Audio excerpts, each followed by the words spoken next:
TS news updates. Telangana రాష్ట్ర వ్యాప్తంగా రైతన్నులందరికీ కూడా అదిరిపోయే భారీ శుభవార్త అయితే వచ్చేస్తుందన్నమాట. రైతు భరోసా డబ్బులు విడుదలపైన కీలక అప్డేట్ అయితే రావడం జరిగిందండి. మరి రైతన్న అకౌంట్లోకి డబ్బులు అనేవి ఎప్పుడు జమ అవుతాయి, మరి ఏ విధంగా అప్లై చేసుకోవాలి, కొత్తగా రైతులకి ఏ విధంగా డబ్బులు అనేవి జమ అవుతాయన్న పూర్తి సమాచారం ఈ రోజు వీడియోలో డీటెయిల్గా తెలుసుకుందాము. వీడియోని ఎక్కడ స్కిప్ చేయకుండా ఫస్ట్ నుంచి ఎండ్ వరకు చూడండి. అదేవిధంగా ఎవరైనా కనుక కొత్తగా ఛానల్ చూస్తుంటే తప్పకుండా ఛానల్ సబ్స్క్రైబ్ చేసుకుని పక్కన ఉన్న బెల్ ఐకాన్ని ఆన్లో ఉంచుకోండి. ఈ వీడియోని మీ ఫ్రెండ్స్ అండ్ ఫ్యామిలీస్కి షేర్ చేయండి. ఇలా చేయడం వల్ల తెలియని వాళ్ళు ఎవరైనా ఉంటే విషయాన్ని తెలుసుకునే అవకాశం అయితే ఉంటుందన్నమాట. వీడియోకి ఒక చిన్న లైక్ చేయండి.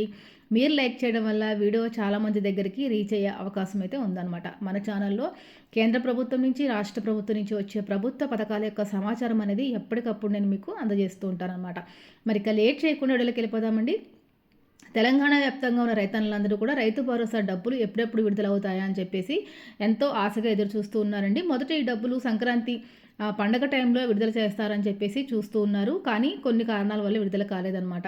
తెలంగాణలో యాసంగి సీజన్ మొదలై 2 నెలలు కావస్తున్నా ఇంకా రైతు భరోసా నిధులు అనేది జమ కాలేదు. ప్రతి ఏడాది కూడా ఈ పథకం కింద ఎకరాకి రైతన్నలకు 12,000 రూపాయల చొప్పున ప్రభుత్వం రైతు భరోసా డబ్బుల్ని ఖాతాల్లోకి జమ చేస్తుంది. కానీ ఈ జనవరిలో నిధులు ఇంకా జమ చేయాల్సి ఉన్నప్పటికీ కూడా కొన్ని కారణాల వల్ల ఇంకా ఈ డబ్బులు అనేవి ఇంకా జమ అవ్వలేదు. తెలంగాణ రైతులు రైతు భరోసా డబ్బుల కోసం కళ్ళు కాయలు కాచేలాగా ఎదురు చూస్తూ ఉన్నారు. యాసంగి సీజన్ నవంబర్లోనే మొదలైనప్పటికీ ఇప్పటి వరకు కూడా పంట యొక్క పెట్టుబడి సాయం ప్రభుత్వం జమ చేయలేదు. దీంతో పెట్టుబడి కోసం నిధులు లేక రైతులు చాలా ఇబ్బందులు పడుతూ ఉన్నారు. అప్పు తెచ్చుకుని మరో పంట సాగు చేస్తున్నారండి. రైతు భరోసా డబ్బులు పడితే నిధుల కొరత ఉండదని ప్రభుత్వం వెంటనే డబ్బులు జమ చేయాలని చెప్పేసి చూస్తూ ఉన్నారు రైతన్నలు. సంక్రాంతి పండుగ సందర్భంగా నిధులు జమ చేయాలని చెప్పేసి ప్రభుత్వం తొలుత భావించింది. సంక్రాంతికి డబ్బులు అకౌంట్లోకి విడుదల చేస్తారని చెప్పేసి ప్రభుత్వం కూడా ప్రకటించడం జరిగింది. దీంతో రైతన్నులందరూ కూడా ఎంతో ఆశగా సంక్రాంతి పండుగకి అకౌంట్లోకి డబ్బులు వస్తాయని చెప్పేసి రైతన్నులకు అందరూ కూడా ఎంతో ఆశగా ఎదురు చూశారండి. కానీ నిధులు జమ కాకపోవడంతో రైతన్నులకు మళ్ళీ నిరాశ ఎదురైంది. సంక్రాంతికి డబ్బులు పడి ఉంటే రైతులు పండగ ఆనందంలో మునిగిపోయేవారు.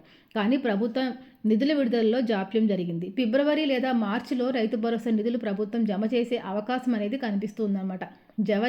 జనవరి చివరి నాటికైనా డబ్బులు అకౌంట్లోకి వస్తాయేమో అని చెప్పేసి రైతులు భావిస్తున్నారండి.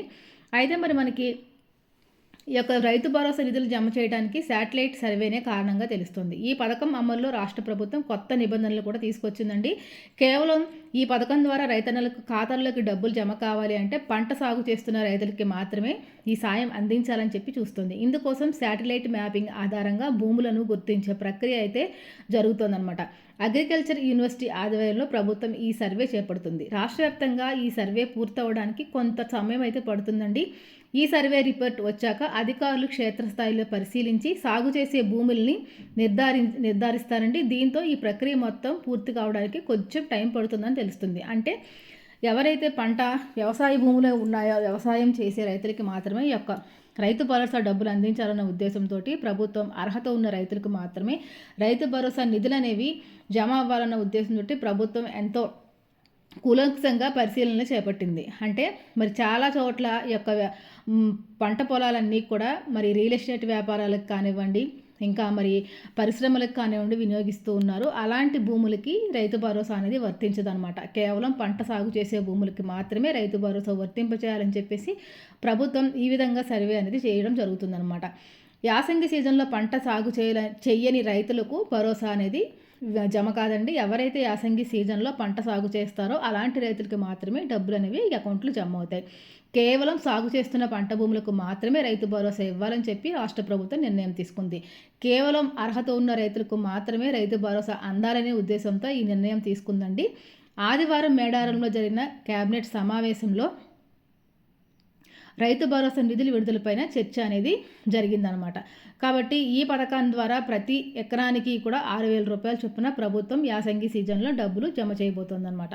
అయితే కొత్తగా రైతు భరోసా పథకానికి అప్లై చేసుకోవాలనుకున్న రైతులు ఏ విధంగా అప్లై చేసుకోవాలి, ఏ విధమైన అర్హతలు కలిగి ఉండాలి, ఎలాంటి డాక్యుమెంట్స్ అనేవి ఉండాలని చెప్పేసి ఒకసారి డీటెయిల్గా తెలుసుకుందామండి.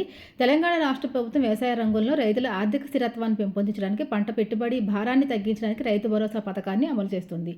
ఈ పథకం గతంలో రైతు బంధుగా ఉండేదంటే దీన్ని ప్రస్తుతం 2025 జనవరిలో రైతు భరోసా పేరుతో సంవత్సరానికి ఎకరానికి 12,000 రూపాయల చొప్పున పెట్టుబడి సాయంగా అందిస్తుంది. ఈ సాయం ఖరీఫ్ మరియు రబీ సీజన్లకు 2 విడతల్లో ఇవ్వడం జరుగుతుందన్నమాట. ఒకసారి 2,000 ఒకసారి 2000 2 విడతల చొప్పున యొక్క డబ్బులనేవి నేరుగా ఖాతాల్లోకి జమ అవుతాయన్నమాట. ఈ డబ్బులు డైరెక్ట్‌గా డీబీటీ విధానం ద్వారా రైతన్నల ఖాతాల్లోకి జమ అవ్వడం జరుగుతుందండి.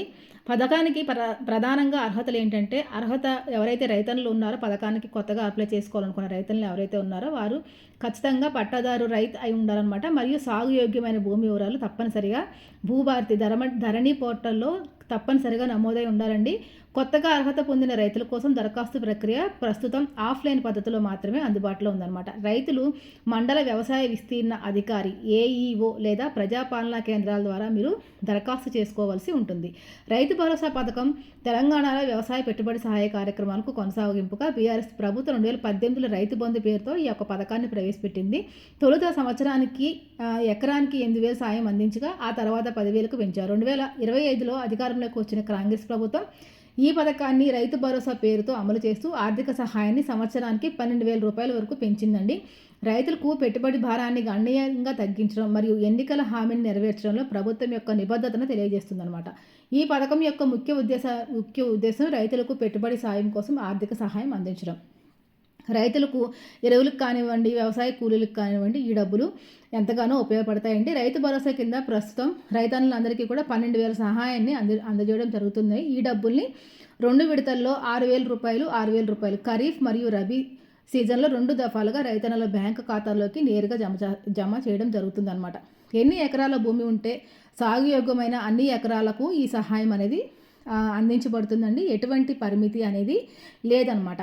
కాబట్టి రైతన్నులందరూ కూడా ఈ యొక్క విషయాన్ని గమనించండి. ఈ పథకం అమలు కోసం వ్యవసాయ సంచాలకులు నోడల్ ఏజెన్సీగా నియమించారు. జిల్లా స్థాయిలో జిల్లా కలెక్టర్లు పథకం అమలు పర్యవేక్షణ మరియు ఫిర్యాదుల పరిష్కారానికి బాధ్యత అనేది వహిస్తారండి. ప్రభుత్వం తొలి విడత నిధుల పంపిణీలో 1 నుంచి 3 ఎకరాల లోపు భూమి ఉన్న చిన్న రైతులకు మాత్రమే మొదట నిధులు జమ చేసి ఆ తర్వాత 5 ఎకరాలు ఆ పైన భూమి ఉన్న రైతులకు సాయం అందించింది.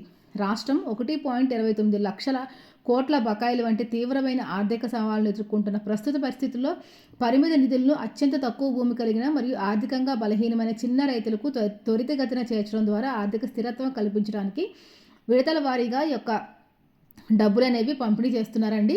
కాబట్టి తప్పనిసరిగా రైతులు ఎవరైతే పేద మరియు మధ్యతరగతి కుటుంబాలకు చెందిన రైతులు ఉన్నారో వాళ్ళకి మాత్రమే ఈ యొక్క ఆర్థిక సహాయం అనేది అందుతుందన్నమాట.